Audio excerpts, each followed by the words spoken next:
जय श्री कृष्णा। आप सभी को भाद्रपद पूर्णिमा की ढेरों शुभकामनाएं। प्रिय भक्तों, आज भादों के महीने की पूर्णिमा है और इसी के साथ श्राद्ध पक्ष का शुभारंभ भी होने जा रहा है। श्राद्ध पक्ष में आपको प्रतिदिन सुनना चाहिए श्रीमद् भागवत गीता का 7वां अध्याय, और प्रत्येक पूर्णिमा पर तो हम सुनाते ही हैं, आपको अवश्य सुनना ही चाहिए।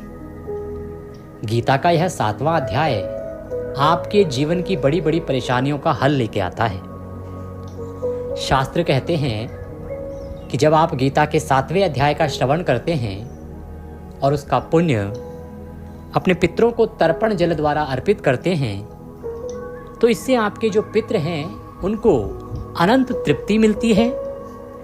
वो प्रसन्न होते हैं और उनकी प्रसन्नता से आपके जीवन के संकटों का नाश होता है।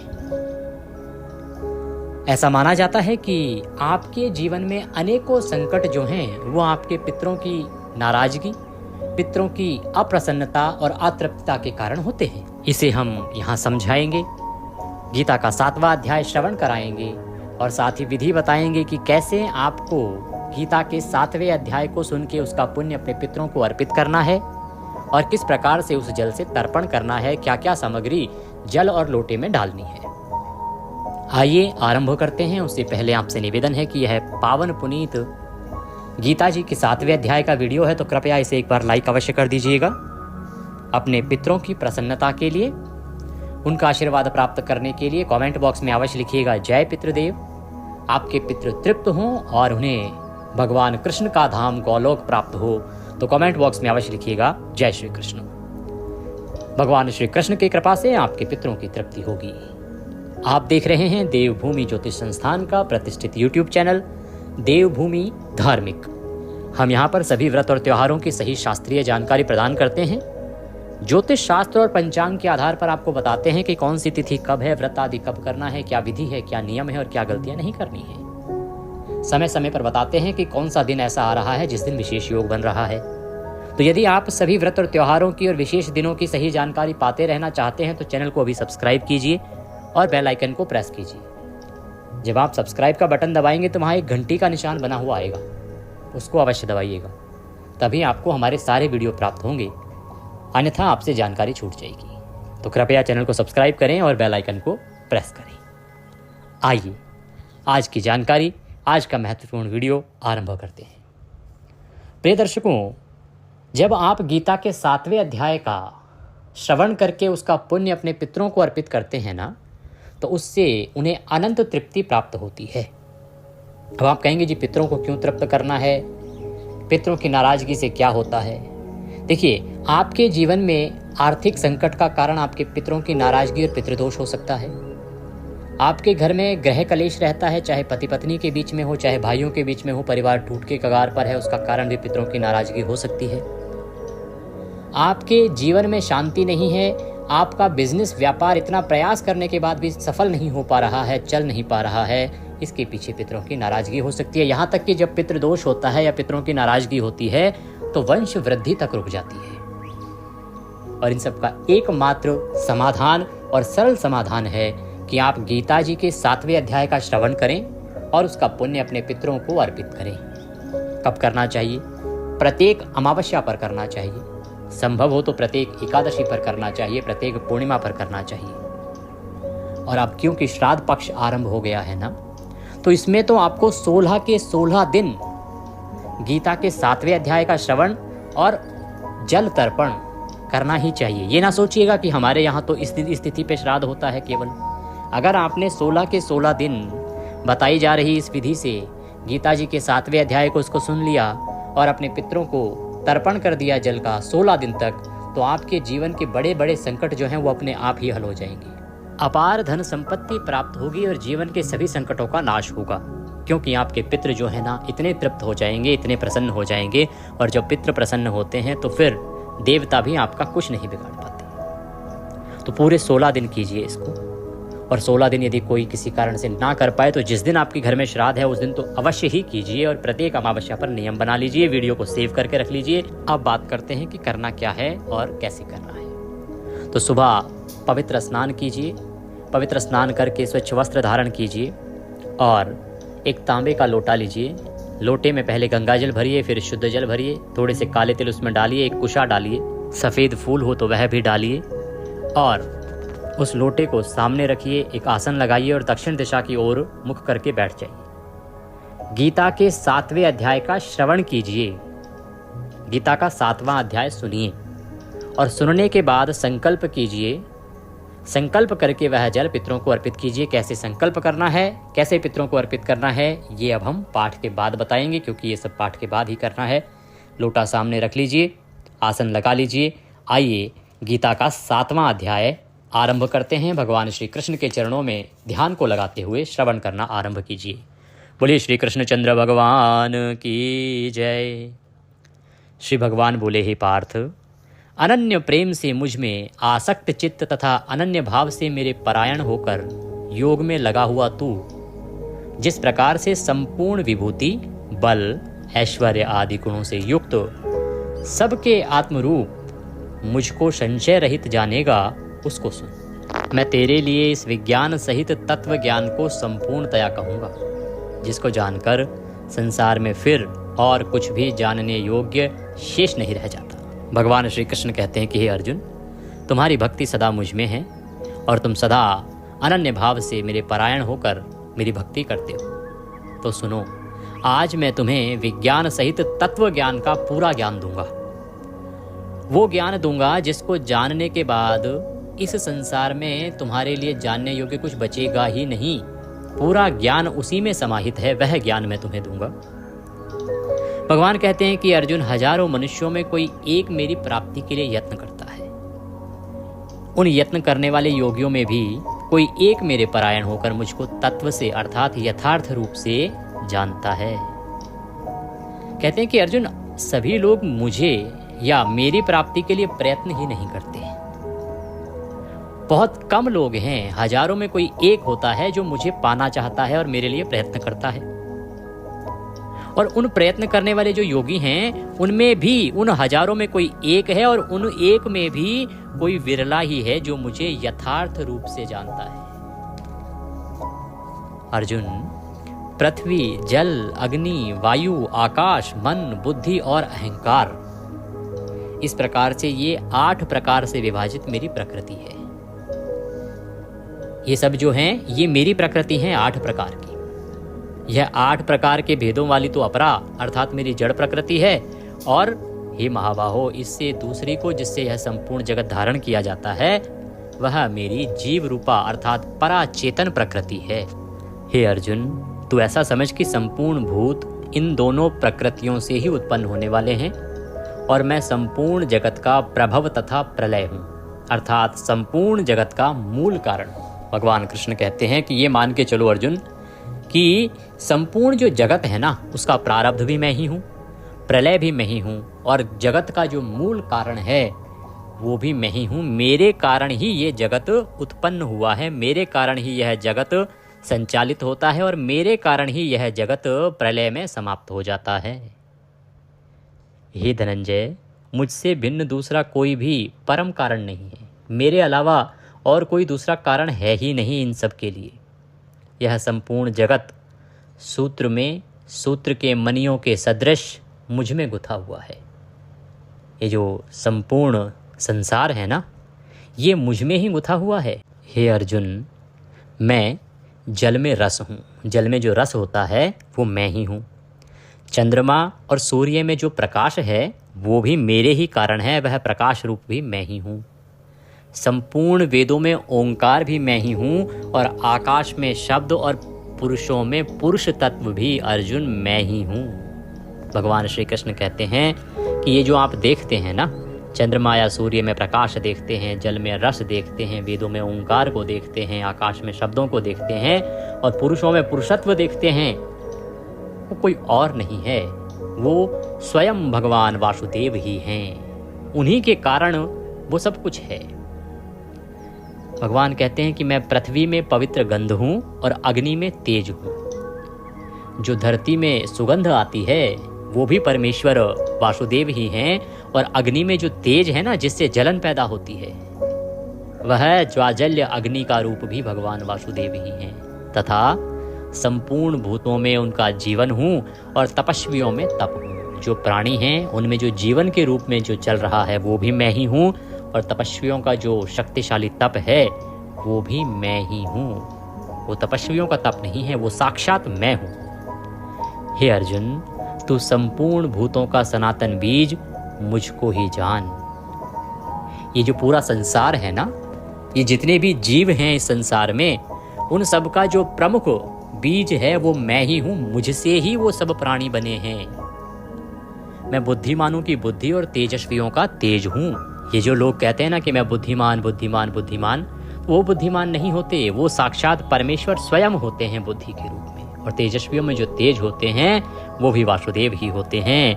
भगवान कहते हैं कि भरतश्रेष्ठ, मैं बलवानों का आसक्ति और कामनाओं से रहित बल हूँ, अर्थात सामर्थ्य हूँ, और सब भूतों में धर्म के अनुकूल अर्थात शास्त्र के अनुकूल काम हूँ। और भी जो सत्व गुण से उत्पन्न होने वाले भाव हैं और जो रजोगुण से तथा तमोगुण से होने वाले भाव हैं, उन सबको तू मुझसे ही होने वाले हैं ऐसा जान। परंतु वास्तव में उनमें मैं और वे मुझ में नहीं हैं। भगवान कृष्ण कहते हैं कि अर्जुन, जो सत्व गुण, तम गुण और रजोगुण से पैदा होने वाले जो भाव है ना, मुझसे ही होने वाले हैं, तुम्हें ऐसा ही समझना चाहिए। परंतु सच्चाई ये है कि ना तो वो गुण मेरे अंदर हैं और ना ही उन गुणों में मैं विद्वान हूँ, अर्थात उनसे मेरा कोई लेना देना ही नहीं है। भगवान कहते हैं कि गुणों के कार्य रूप सात्विक, राजस और तामस, इन तीनों प्रकार के भावों से ये सारा संसार प्राणी समुदाय मोहित हो रहा है। इसीलिए इन तीनों गुणों से परे मुझ अविनाशी को नहीं जानता।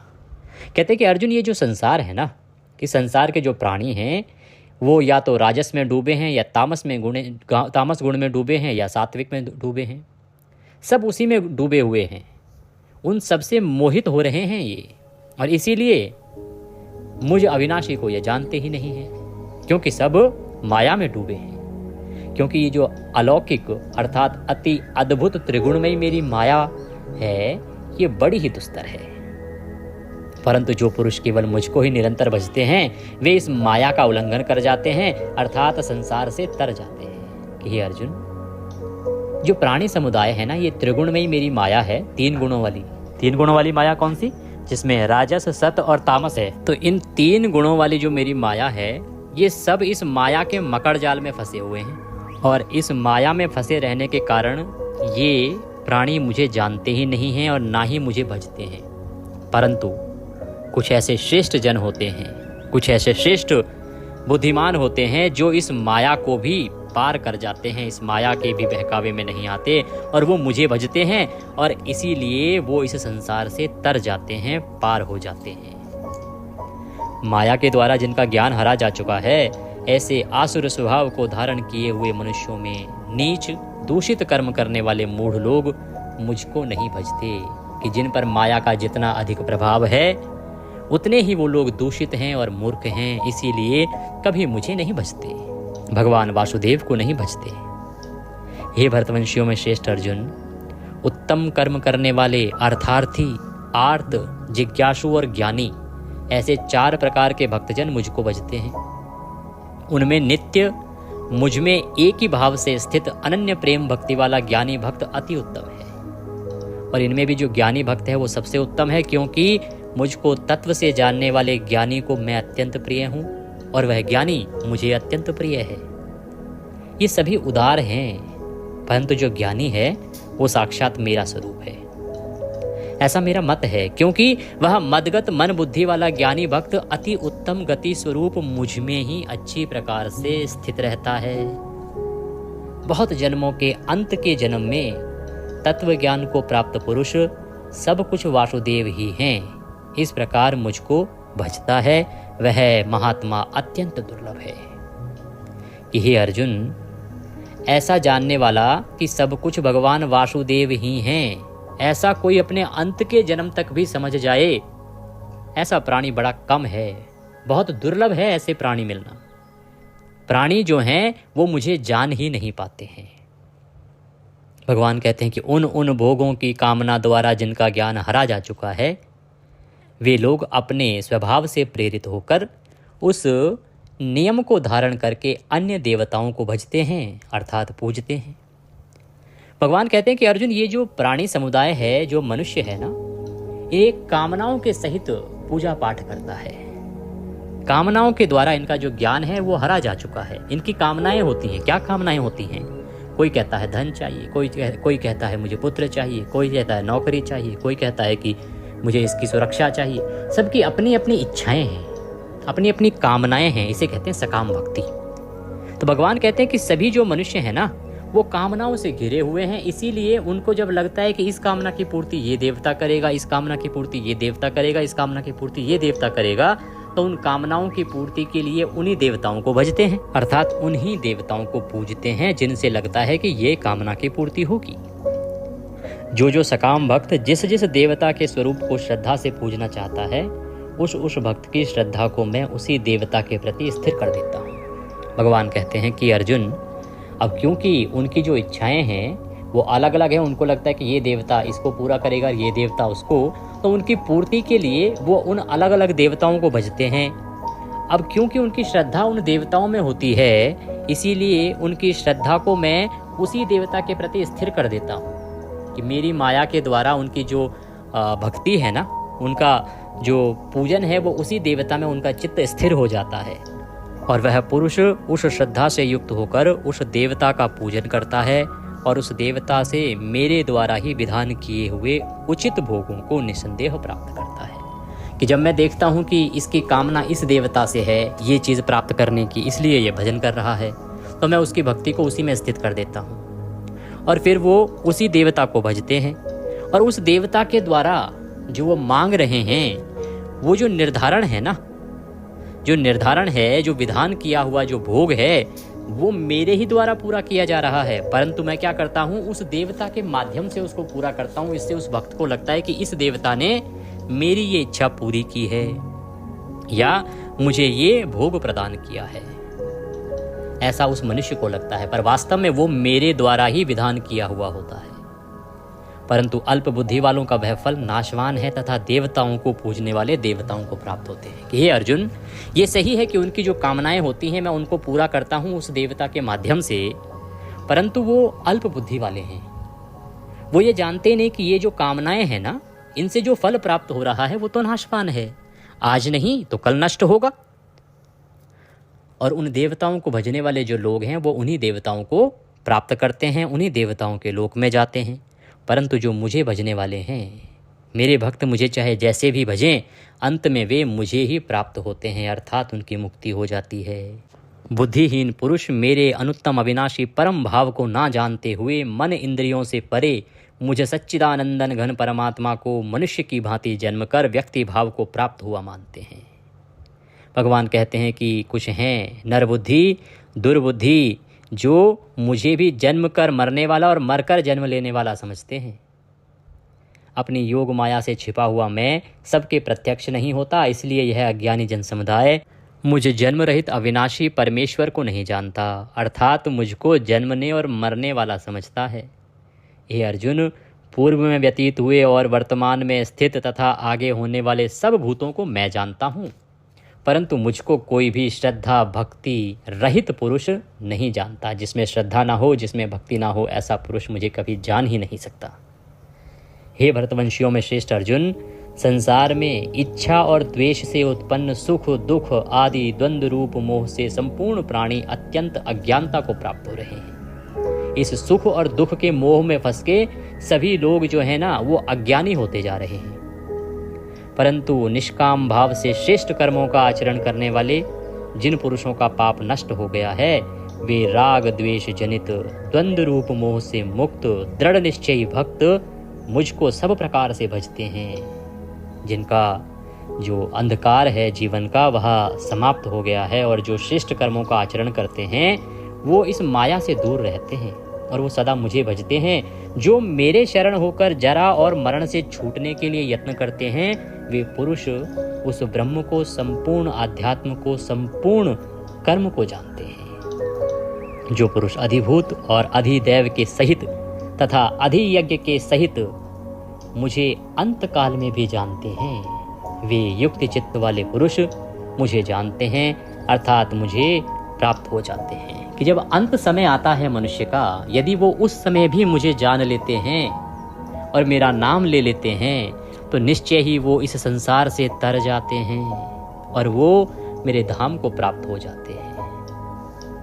ओम तत्सदिति श्रीमद्भागवत गीता उपनिषत्सु ब्रह्म विद्यायाम योग शास्त्रे श्री कृष्ण अर्जुन संवादे ज्ञान विज्ञान योगो नाम सप्तमो अध्यायः संपूर्णः। बोले कृष्ण भगवान की जय। इसी के साथ गीता का 7वां अध्याय यहाँ पूर्ण होता है। अब आप लोटे को हाथ में उठा लीजिए दोनों हाथों में और भगवान से संकल्प करते हुए निवेदन कीजिए कि हे प्रभु, हे जनार्दन, हमने ये जो गीता का 7वां अध्याय श्रवण किया है, इससे जो भी पुण्य प्राप्त होता है वह संपूर्ण पुण्य मैं अपने इन पितरों को अर्पित करता हूँ। आप अपने पितरों का नाम ले सकते हैं या जो आपका संबंध है उनके साथ, वह संबंध के द्वारा बोल सकते हैं कि मैं अमुक अमुक पितरों को अपना यह संपूर्ण पुण्य अर्पित करता हूँ, या सर्वे पितरः, सभी पितरों को अपना यह संपूर्ण पुण्य अर्पित करता हूँ, इससे वो तृप्त हों और इससे उनकी मुक्ति हो। इसके बाद जो जल है ना लोटे में, उसका आप तर्पण कीजिए। एक दूसरा पात्र लीजिए, सीधे हाथ में अंगूठे और उंगली के बीच का जो क्षेत्र है तर्पण क्षेत्र कहलाता है, वहाँ से जल को अर्पित कीजिए पितरों को। मैं एक मंत्र बता देता हूँ आपको, वह मंत्र पढ़ते हुए, वह मंत्र बोलते हुए आप तर्पण कीजिए अपने पितरों का। ओम ह्रीं श्रीं क्लीं स्वधा देव्यै स्वाहा। ओम ह्रीं श्रीं क्लीं स्वधा देव्यै स्वाहा। ओम ह्रीं श्रीं क्लीं स्वधा देव्यै स्वाहा। इस मंत्र से आप तर्पण कीजिए, उस जल को अर्पित कीजिए। और ये जो जल है इसे आप कहाँ अर्पित करेंगे? अब आप इसका तर्पण करने के बाद अपने पितरों को इसे पीपल पर अर्पित कर देंगे। अब पूर्णिमा का जो दिन है ना, ये संडे को आ रहा है, रविवार को। रविवार को पीपल पर जल नहीं दिया जाता है, इसका विशेष ध्यान रखना। तो जल कहाँ देंगे? अन्य किसी दैवीय पौधे में दे सकते हैं या किसी भी अन्य गमले में भी डाल सकते हैं, पर ऐसे स्थान पर वह पानी दीजिएगा जहाँ पर किसी के पैर ना पड़े। जब ये जल आप अर्पित करेंगे, पितरों से निवेदन कीजिएगा कि हे मेरे पितरों, ये मैंने आपका तर्पण किया है, गीता के 7वें अध्याय का संपूर्ण पुण्य मैंने आपको अर्पित किया है, इसे आप स्वीकार करो और मेरे जीवन में जो संकट हैं इनसे मुझे उबारो, इनसे मुझे मुक्ति दिलाओ। तो इससे क्या होगा कि आपके पितृ यदि कहीं घोर नरक में कष्ट भी भोग रहे होंगे ना, तो वहाँ भी उनको तृप्ति मिलेगी। उनको तृप्ति मिलेगी, वो वहाँ से आशीष देंगे, आशीर्वाद देंगे और उनके आशीर्वाद से आपके बड़े बड़े संकट दूर हो जाएंगे। इस कर्म को श्राद्ध पक्ष में प्रतिदिन कीजिए। 7 तारीख को पूर्णिमा है, पूर्णिमा से आरंभ कर दीजिए और प्रतिदिन कीजिए। मैं फिर विश्वास दिलाता हूँ कि आपका जीवन बदल जाएगा इन 16 दिनों में। एक बार करके अवश्य देखिएगा। अगर दक्षिणा के स्वरूप कुछ भी भेजना चाहते हैं तो स्क्रीन पर नंबर आ रहा है, उस पर भेज सकते हैं। कुछ पूछना चाहते हैं, कहना चाहते हैं तो कमेंट बॉक्स में पूछ सकते हैं, लिख सकते हैं, कह सकते हैं। और कोई विशेष जानकारी चाहते हैं या विशेष वार्तालाप चाहते हैं तो आप व्हाट्सएप के माध्यम से हमसे संपर्क कर सकते हैं। इन दिनों में आप भरपूर लाभ लीजिए इन 15 दिनों का और अपने पितरों को प्रसन्न कीजिए। तर्पण की विधि का वीडियो भी हमने आपके लिए अपलोड किया है, उसे अवश्य ही एक बार देख लीजिएगा। भगवान सब पर कृपा करें। जय श्री कृष्ण।